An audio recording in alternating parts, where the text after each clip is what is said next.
Allez, on y va, professeur Lévi Ayakar. Je me répéterai. Yalla Boker Or, Beshem Hashem Nassim Naslach, on est sur le mercredi 2 juin et le 22 du mois de Sivan Echaim Tovim ou Shalom. On étudiera le cours d'hier soir. Alors hier soir, j'avais dit qu'on enchaînerait sur le Eshet Chayil, mais j'avais oublié qu'il y avait le Rav Shmuel qui attendait. Et il y avait un autre cours, donc j'ai pas pu faire mon cours, qui est reporté à ce matin.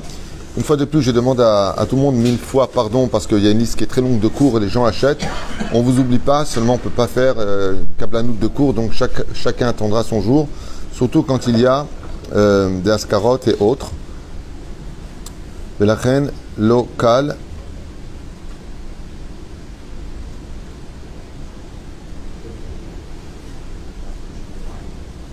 Voilà, j'y arrive. Alors, cours acheté sur Eshet Chayil, acheté par Noémie, pour l'élévation de ses deux grands-mères, Yamna Ninet Bat Esther, Zichrona Livracha, et Rachel Bat Saadi, Zichrona Livracha. Bezrat Hashem, on pensera à tous les métés Israël, Wichlam Georges Elio Ben Simcha Alice, Oufren Kol Chole Israël, Ortimek de Shabbat Torah, Sarat Miriam, et Kol Areshima, parce qu'on n'a pas beaucoup de temps et le cours risque d'être un peu long. Pourquoi il risque d'être un peu long? Parce que le fait de parler de Eshet Chayil, d'abord c'est un shiur qu'on avait déjà fait, mais je voudrais parler de la globalité, parce que revenir sur chaque verset, c'est un petit peu compliqué, parce que chaque verset renferme en lui tout le pardès de la Torah. Le Eshet Chayil, que vous retrouverez donc dans le livre des Proverbes du roi Salomon, au chapitre 31, est rempli de toutes les valeurs de la femme virtueuse, comme on va l'expliquer maintenant. Alors ce que je vous propose, pour nous emmener vers des horizons généraux de ce Eshet Chayil, c'est de vous le lire en français, parce que c'est vrai qu'on le chante tous les vendredis soirs, Eshet Chayil Mimtza, Verachok Mipeni Michra, Vechule, mais d'expliquer qu'est-ce que veut dire le roi Salomon de la fameuse femme qui est virtueuse. Mizot Aisha Azot, qu'est-ce qu'elle englobe de façon générale? On pourrait faire quelques versets, si vous voulez, en vous citant quelques petits secrets, mais j'ai déjà fait ces shiurim-là, on avait fait verset par verset. Heureux, donc, qui a rencontré une femme vaillante. On va expliquer tout à l'heure c'est quoi.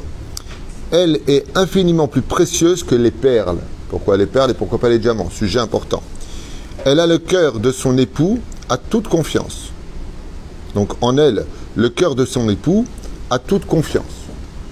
Brièvement, dans ce que nous dit le texte ici, c'est une femme qui est vaillante, c'est-à-dire une combattante, qui se bat pour son bonheur, qui ne lâche rien.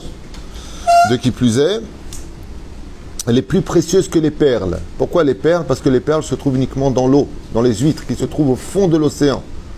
Et tout comme c'est très difficile de descendre dans les profondeurs de l'eau, ainsi il est difficile de trouver ce genre de femmes qu'on appelle les femmes vaillantes.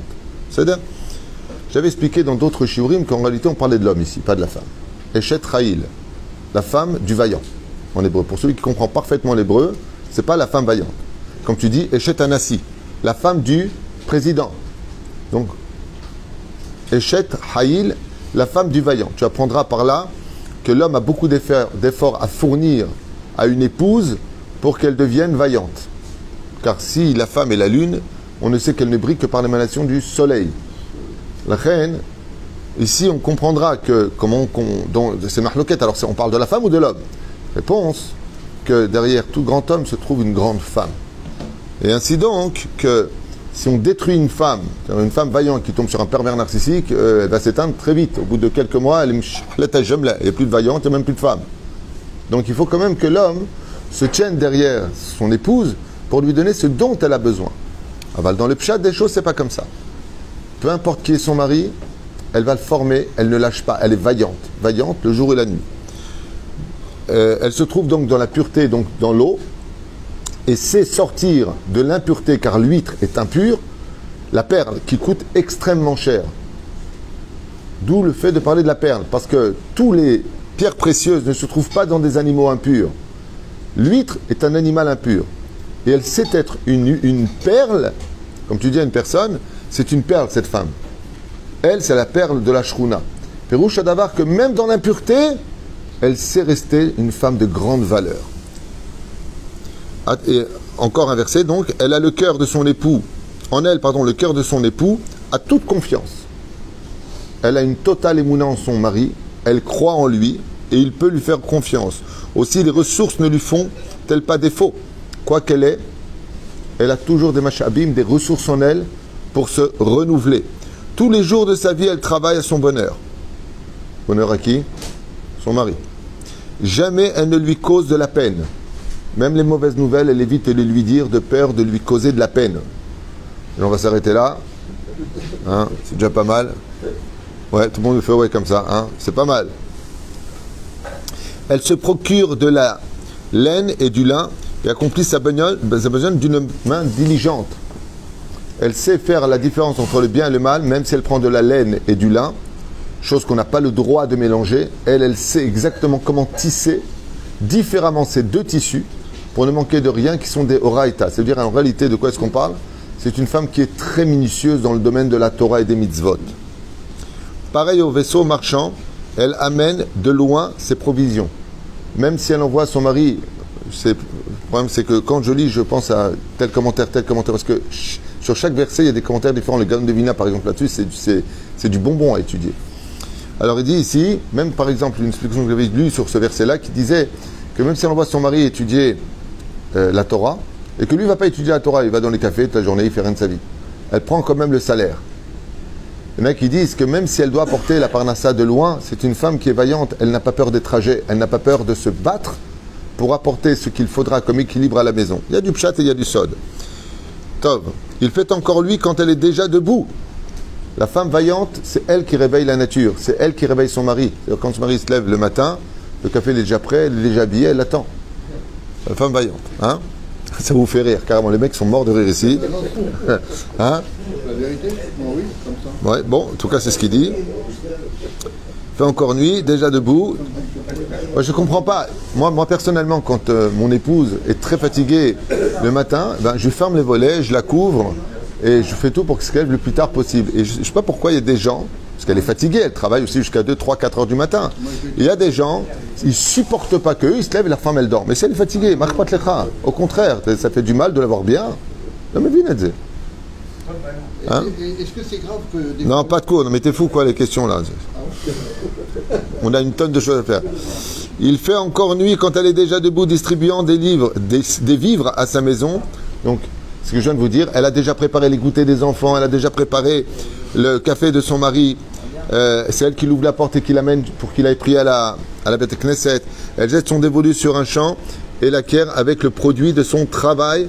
Elle plante un vignoble. On sait, il y a beaucoup de secrets là-dedans. En 2 mots, elle est capable, avec un raisin, de donner, Baruch Hashem, des champs de vignes avec très peu de choses. Elle est capable de, sans se plaindre, avec très peu de provisions, de faire des plats de fête.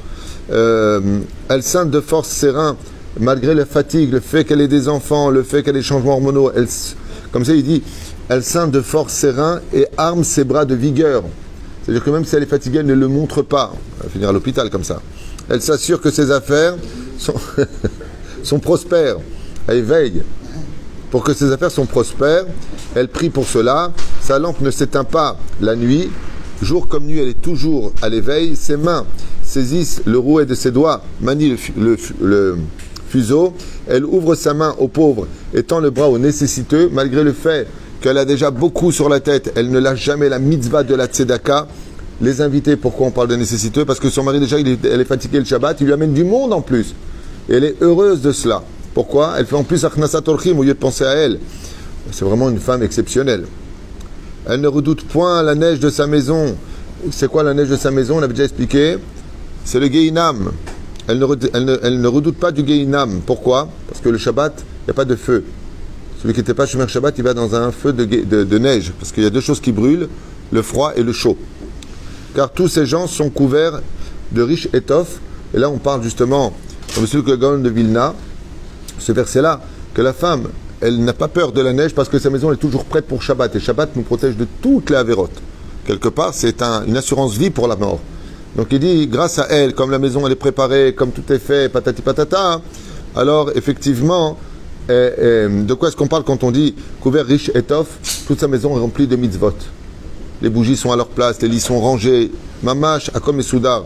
Elle se brode des tapis, lin fin et pourpre forme ses vêtements. Son épouse est considérée aux portes quand il siège avec les anciens du pays, elle confectionne des tissus, c'est trop long et il y a trop de choses à expliquer, qu'elle vend des ceintures, elle ne cède en d'autres termes, elle est là pour toute occasion, on va faire une généralité de tout ça, paraît de force et de dignité, elle pense en souriant à l'avenir. Là, il y a un mot secret, elle pense en souriant à l'avenir. Contrairement aux autres femmes qui pensent à l'avenir avec des larmes. Qu'est-ce qu'on va devenir? Qu'est-ce qui va se passer? Elle pense, c'est une femme à l'avenir, mais avec le sourire, avec la émouna. Elle ouvre la bouche avec sagesse, fait très attention à ce qu'elle dit, pas de la shonara, pas de motzi shemra, toujours du kafsrout et des leçons empreintes de bonté sont sur ses lèvres, elle a toujours de bonnes paroles, jamais de critiques. Elle dirige avec vigilance la marche de sa maison, elle fait attention à l'éducation de ses enfants et jamais ne mange le pain de l'oisiveté. Elle ne va même pas acheter le pain, elle préfère le faire elle-même pour que son mari goûte de son travail. Ses fils se lèvent pour la proclamer heureuse parce qu'elle les a mis au Talmud Torah, si vous voulez comprendre ce qui a marqué. Elle leur a appris la Torah, donc c'est grâce à ses enfants. Mais qui est de sa mère? Comme c'est marqué, Ashrei Yolad Techa, heureuse est la mère qui t'a mis au monde. Son époux aussi, elle l'a mis sur le chemin de la Torah, l'image de Rabbi Akiva, pour faire son éloge. Et son mari, quand il viendra un grand, fera toujours l'éloge de son épouse. Bien des femmes se sont montrées très vaillantes, beaucoup ont été très courageuses dans leur vie au sein du peuple d'Israël et des femmes d'Israël. Tu aurais supérieure à toutes, mais celle qui a toutes ces qualités les a totalement dépassées. Mensonge est la grâce, vanité et la beauté. Seule la femme qui craint Hachem est digne de louange. Ça veut dire que pour elle, avant de maquiller son corps et son âme pour son mari, d'abord elle maquille toutes ses midotes. C'est une femme virtueuse. Rends-lui hommage pour le fruit de ses mains.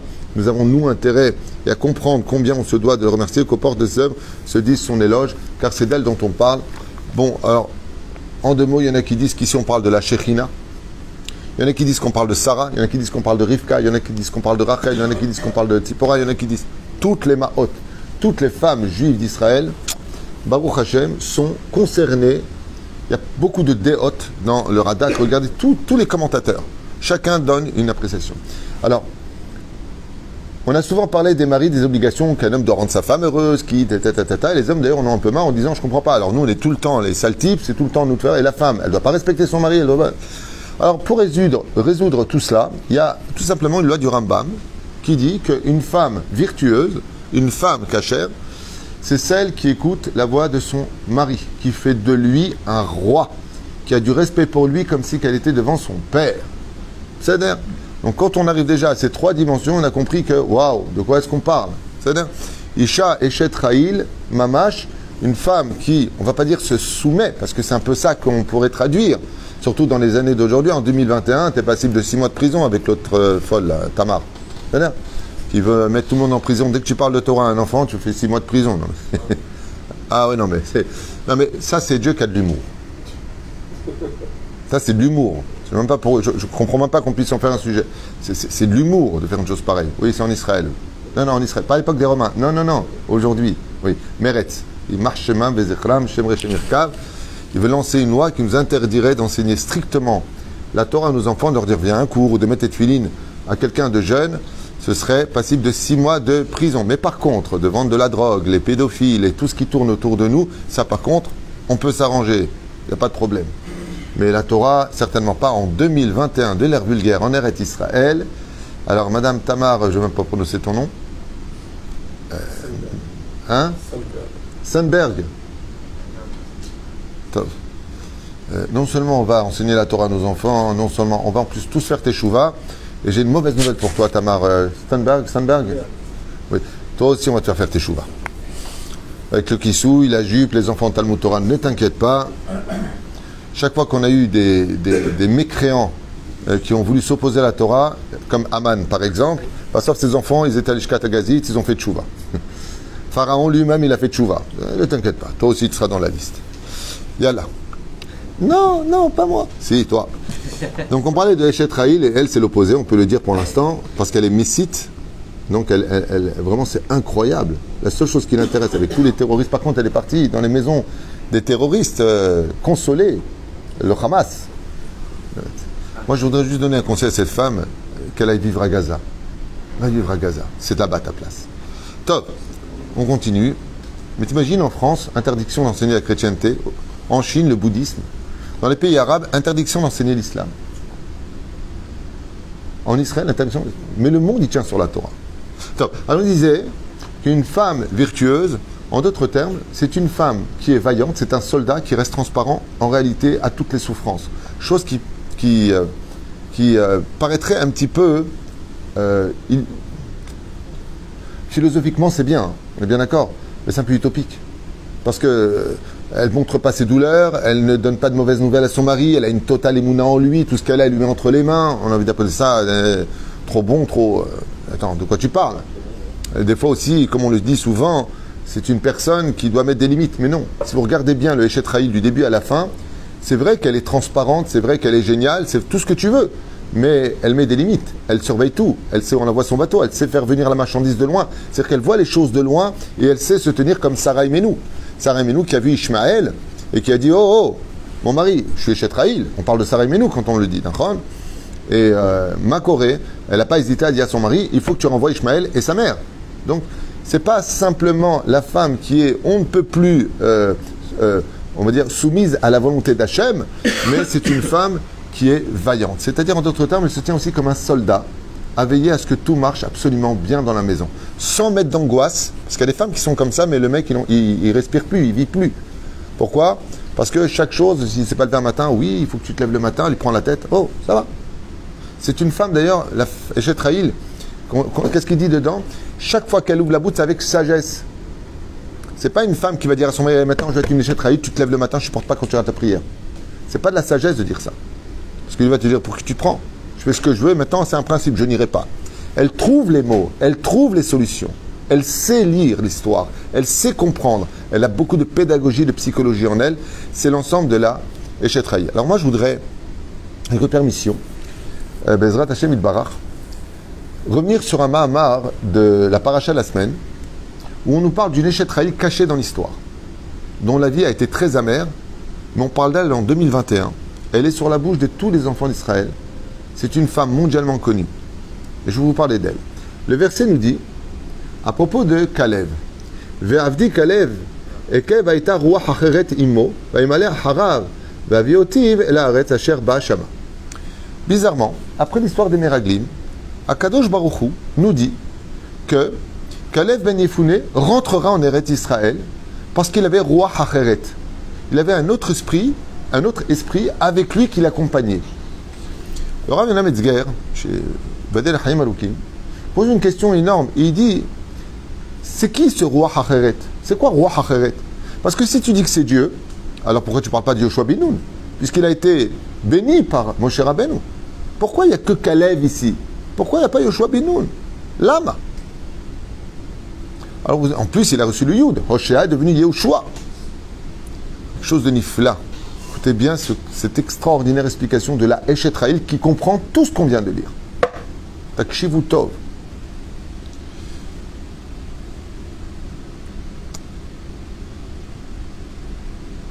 La femme de Kalev, c'est la Eshet Raïl, par excellence. Celle qu'on ne voit jamais se plaindre. Celle qui pose des questions, qui fait très attention, qui donne des conseils merveilleux. C'est grâce à elle qu'est né Moshe Rabbeinu.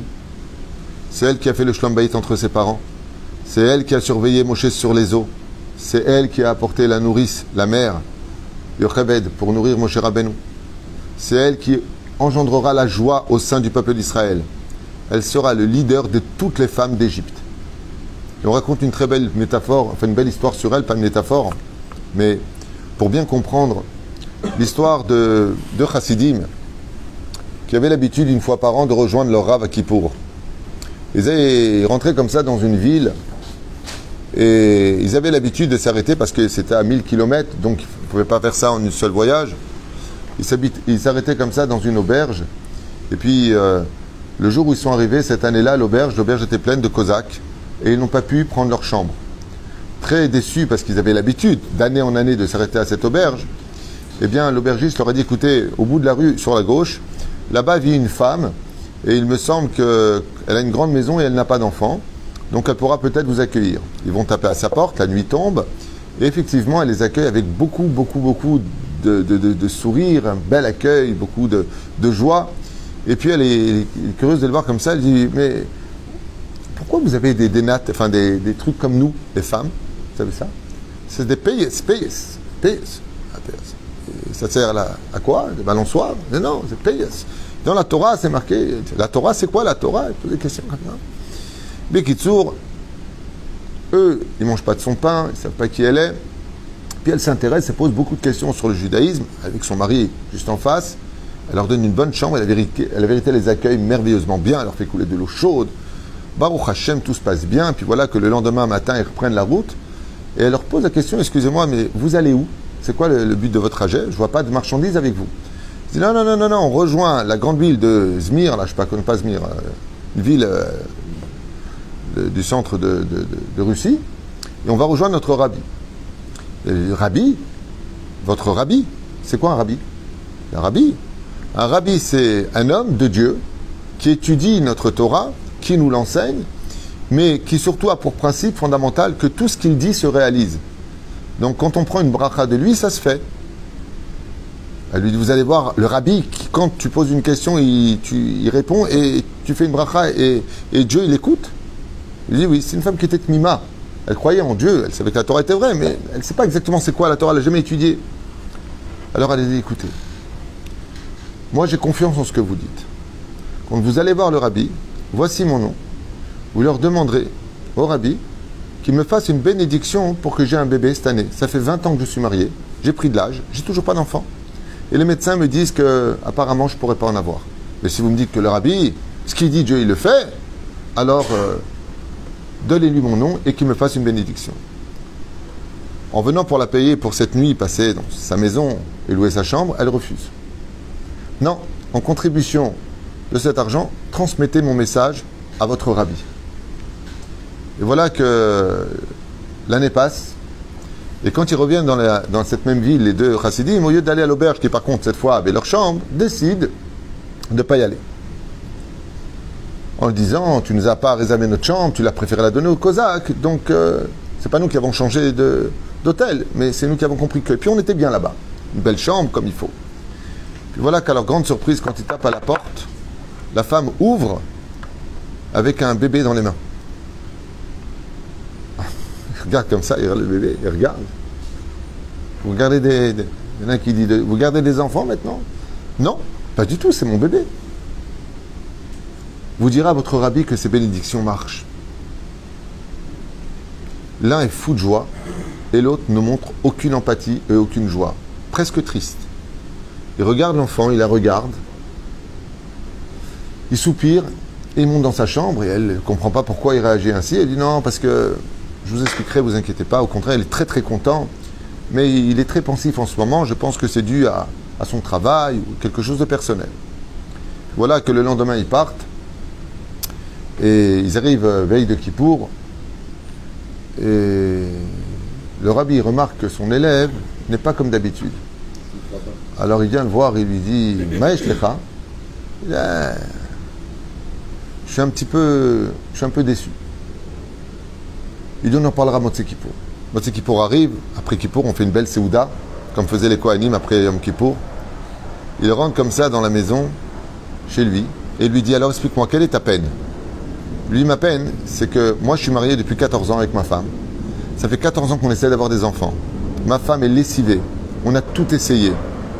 Tous les ans on vous prend une bénédiction, et tous les ans, waelou, il n'y a rien. L'an dernier, on vient au nom d'une femme que vous ne connaissez pas, qui ne fait pas Torah ou Mitzvot, qui ne connaît rien, une femme tmima, vous la bénissez, on vient de passer chez elle, et pas un an plus tard, 2 ans, 3 ans, dans le mois qui a suivi, elle est tombée enceinte grâce à votre bracha, et quand on a tapé à sa porte, on l'a vu avec un bébé. Voilà pourquoi je suis mal. Pourquoi elle a du mérite que moi je n'ai pas. Le rabbi qui était Baal Roi HaKodesh, il regarde son élève et lui dit je vais te dire pourquoi elle a été exaucée et pourquoi toi tu n'as pas été exaucé. Il lui dit elle, dès que vous êtes parti, elle a dit à son mari sors tes économies. Qu'est-ce qu'il y a? La chambre à côté de chez nous, on va la peindre en bleu. On va acheter un berceau. Ils sont partis acheter un berceau. Le lendemain vous êtes parti. C'est-à-dire qu'elle a concrétisé le Kéli, l'ustensile de ma bracha, avant même que vous me le disiez. Elle a donné 100% d'émouna, de foi, en la valeur de la parole du rabbi. Tandis que toi, mon cher élève, avec toute ta Torah, chaque fois que tu me demandes une bracha, ton amen, c'est à l'éveil. Allez, il y a toujours un doute dedans. Ils lui disent, tu vois, une petite poussière, de rien du tout dans un œil, peut fermer tout l'œil. C'est rien une poussière. Mais tu vois plus rien à cause d'une poussière. Il lui dit, ça passe 100% des mounas. Ouais. Ça ne le fait pas. Ce qui fait qu'il lui a dit, c'est pas moi qui l'ai béni. C'est Saïmouna en moi, où elle a concrétisé l'ustensile pour recevoir la bénédiction qui lui a donné cet enfant. Quand il a entendu ça, le chassid a fait une grande teshuva, il a dit, c'est vrai.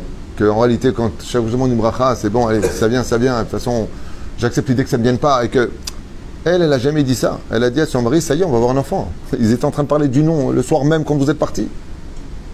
Quel nom ils vont le choisir? Donc elle est tombée enceinte. Elle n'a pas de l'aïmouna, elle a du bitachon. Quel rapport avec Myriam? Parce que vous avez compris qu'on parle de Myriam, qui était la femme de Kalev. Omrim Chazal, d'avoir une fla. Écoutez bien, c'est quoi une échetraï? Quand on voit dans la Torah que Bnei Israël ont eu le mérite de boire de l'eau. Par quel mérite ils ont eu de l'eau? Myriam. Pourquoi Myriam? Parce que Myriam a chanté et fait chanter les filles d'Israël en l'honneur de Dieu quand ils sont passés, Nachon. Et là, le Chachamim dit, attends, en temps mort, les hommes aussi, ils ont chanté. Ah, Zachir, chez Bnei Israël. Eux aussi, ils ont chanté en l'honneur de Dieu pendant l'eau. Alors pourquoi on a besoin du mérite de Myriam? Il dit, oui, mais Myriam, la différence qu'il y a, c'est qu'elle est sortie avec des toupim, avec des tambourins. Et la question, c'est depuis quand en Égypte, ils avaient le temps de jouer de la musique ou de fabriquer des tambourins, puisqu'ils étaient jour comme nuit mis en esclavage. Pour qui ils auraient fait ça? Myriam. Avant que ne se lève le matin, elle réunissait toutes les bnot d'Israël qui étaient déjà debout, maquillées, préparées pour leur mari, et leur disait préparez des tambourins. Parce qu'on va sortir d'Égypte. Nous, les femmes, on va toutes vivre la Géoula. Et donc, ils ont préparé ces tambourins qui les attendaient. Le jour où ils sont sortis, ils étaient déjà dans leur sac. Elle a préparé le Kéli. Et donc, quelle différence entre le chant des enfants d'Israël, les hommes et les femmes? C'est que les femmes, comme cette femme dont on a pris l'exemple, avaient préparé la chambre pour l'enfant. Elle avait préparé sa Géoula. Et donc, comme les femmes n'ont pas le droit de chanter, il fallait qu'elles préparent des tambourins pour couvrir la voix des femmes sur celle des hommes. Mais eux, d'où vous avez eu ces tambourins? La matzah, on n'a pas eu le temps de la faire monter. Les tambourins, vous avez eu le temps de les fabriquer. Il dit non, pas shoot méod. Les tambourins ont été préparés pendant les 210 ans d'esclavage en Égypte. Chacune des notes Israël a préparé. Et cette émouna qui a atteint le niveau du bitachon a donné le mérite incommensurable dans ce verset. Ve'avdi Kalev, et mon serviteur Kalev, Ekevaïta, par le fait qu'il avait Ruach Acheret. Qui c'est Ruach Acheret? Myriam Anevia, sa femme qui était Myriam, étant donné qu'à la maison, elle avait une émouna totale en Dieu, totale dans la Géoula, toujours positive, jamais de problème. Rien ne passe avant son mari. Imo, Vaïmale Harav Aviote. Vaïmale Harav. Akajoukhu, il a complété après lui. Et c'est pour cela qu'on voit la différence. Yoshua Binoun a dit que sa femme était une grande sadéquette, c'est sûr. Mais ici, on voit un srout spécial de la Eshet Raïl cachée dans cette paracha de Shelach Hanashi, Tourou et Haaretz. Qui a réellement sauvé Kalev? Quand Myriam, elle a vu que son mari partait, ouais, qu'est-ce qu'elle a fait? Elle a prié pour lui. Même quand elle envoie la marchandise au loin, elle prie pour lui. C'est le mérite de Myriam, Ruach Acheret, Mizo Ruach Acheret, Zot Myriam Anevia. Par le mérite d'une Eshet Raïl, même quand le mari part dans de grands dangers, il reviendra toujours avec Vaïmale Aharav, Aharai, Vaviotiv El Haaretz, Asher Bashama. Akadosh Baruch Hu lui donnera le mérite à lui de rentrer sur la terre d'Israël au Olam Haba. Celui qui a une femme virtueuse à la maison, qui relève les situations, qui sait calmer les choses et pas envenimer les choses, qui sait trouver les quatre routes, qui sait arrondir les angles et non pas toujours dire regarde ta mère, regarde-tu là, regarde-tu là, regarde-tu là, j'en ai marre tu là. Arrête, daï, bon, Nesakem et Tadavar. Bien entendu, tout ce que je dis est relié à des gens qui n'ont pas de pathologie, maladie mentale. S'il y a des maladies mentales avec une personne qui est schizophrène ou qui est de borderline ou qui est narcissique ou autre, ça va tout de suite falsifier tout ce qu'on est en train de dire. Parce que c'est pas possible de tenir avec quelqu'un qui est de mauvaise foi, quoi que tu fasses, de toute façon, tu ne seras jamais une échette raïl. On parle de gens normaux dans ce cours. À partir du moment où il y a une normalité dans l'esprit des gens, qu'on parle de gens normaux qui ont des qualités et des défauts, parce qu'on en a tous, ouais, et qu'on a ce genre de femme à la maison, alors on est certain de devenir à des degrés différents tous des rabbis Akiva. Baruch Adonai Leolam, Amen. Amen.